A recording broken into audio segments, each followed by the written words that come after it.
Баршаңызға қайырлы күн, құрметті көрермендер, арнама қош келдіңіздер.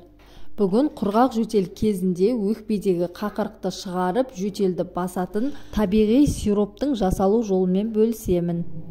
Жасалуы өте оңай, әрі қолжетімді ғана заттардан тұрады, ал пайдасы орасан зор.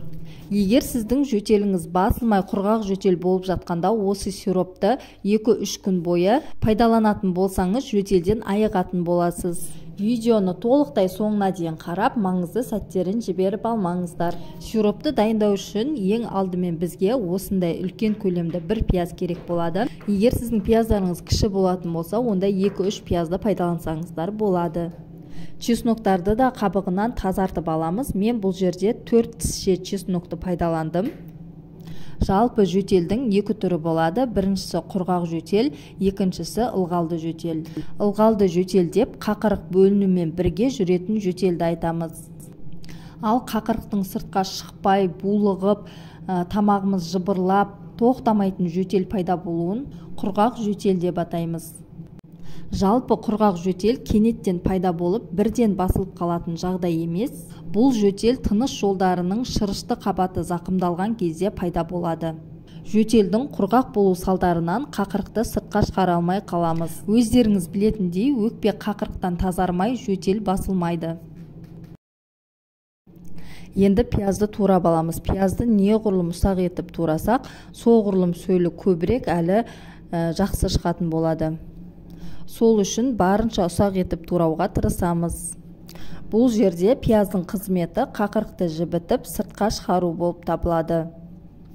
Сонымен қатар менің каналымда құрғақ жөтелді басуға болатын тағы бір халық емі бар. Ол әдісті қазір видеоның соңында көрсететін боламын.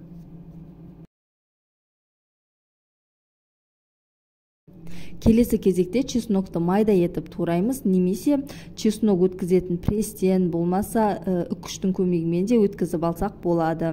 Мен осылайынан барлығын қолмен ұсақ етіп турап алдым. Осылайша дайын болған чеснок пен пиязымызды біріктіріп, бір ыдысымызға салып аламыз. Енді үстінен балды қосамыз. Балымыз неғұрлым табиғи болғаны маңызды. Бал чеснок пен пияздың үстін толығымен жауып тұруы керек. Мен 4 ас қасық бал қостым. Көріп тұрғандарыңыздай, бал чеснок пен пияздың бетін толығымен жауып тұр. Енді осыны бөлме температурасына 4-5 сағат уақытқа қоя тұрамын. 5 сағат ішінде пияз бен чесноктың өзінің сөлі шығатын болады. Өздеріңіз көріп отырғандай, дәл осы шырын жөтелді басуға таптырмайтын ем болып табылады.